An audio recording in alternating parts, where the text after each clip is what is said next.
Back to Alicia now. Thanks, Stephen. Well, Vox Telecoms' Tony van Marken has said that if the interconnection rate was cut immediately from 125 cents per minute to Parliament's proposed 60 cents per minute, it would be like handing Telkom a 2.4 million rand bonus. Joining us now to unpack some of the argument he's presented to Parliament is Tony, and he joins us live in studio. Tony, thanks so much for sharing your time this afternoon.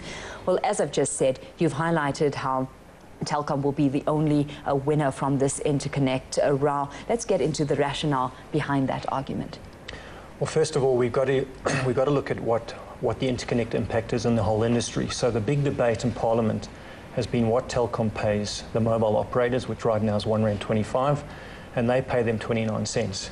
Now, at 60 cents, you will transfer a lot of traffic that currently goes via other methods and other routes back onto the Telkom network. So there'll be a huge benefit for them in increased traffic.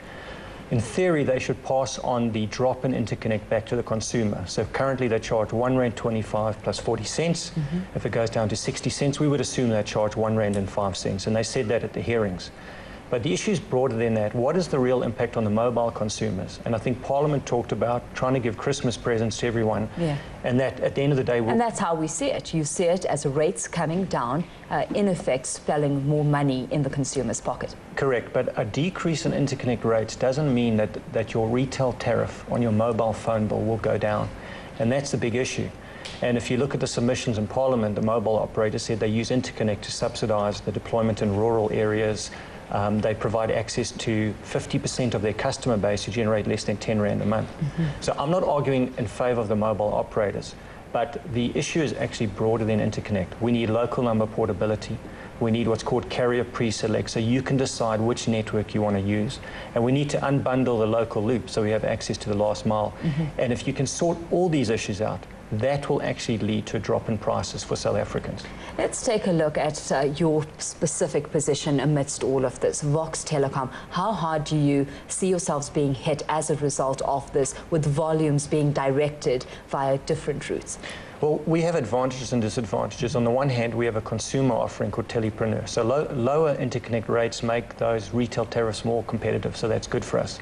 On the other hand, we do what's called least cost routing, where we redirect outbound calls from Telkom lines to make them on net, and we save South Africa money. And we've actually saved, since 2000, corporate South Africa 4.1 billion in terms of redirecting that traffic. So if the economics change there, we'll have to transition that traffic over what we call over voice over IP, over our actual network that we've been building over the last 10 years. So these are some of the other avenues that you can use to actually reduce overall telecommunications costs. Correct. And, you know, we've been a huge proponent of lower costs, and we've been driving lower costs for over 10 years in this industry. So we've been at the forefront of doing that.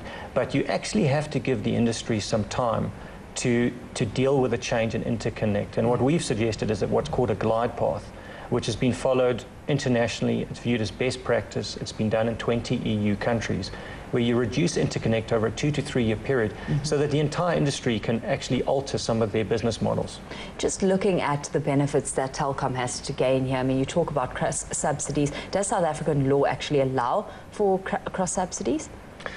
Well, I don't really want to go there, but I think we all know that there's bundling of products and services, and I think Telkom, with their power and their weight of customers, are able to do that extremely effectively. And our view is that if you're going to put Telkom in a more advantageous position, you need to make sure Telkom agree to local number portability. Because right now at Vox Telecom, if I want to go to CNBC and port all your numbers to my network, I can't do that.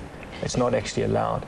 So we need to level the playing field of all for everyone in the market. We can't just give some competitors an advantage and others not.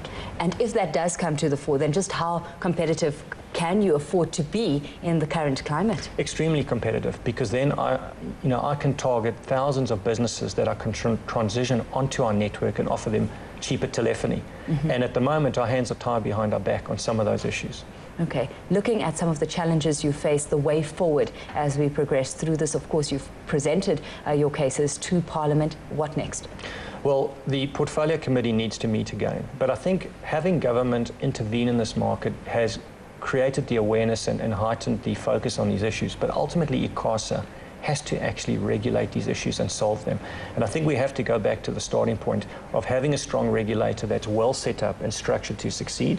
We need to deal, in our view, with local number portability, interconnect, local loop unbundling, and carrier pre-select. And those 4 issues will actually influence ultimately competitive pricing. Well, interesting developments, and will be interesting certainly to see how this plays out moving forward. Tony, thanks so much for your time this afternoon. That, of course, Tony van Marken, CEO of Vox Telecoms. After the break, we recap the day's top stories from across Africa.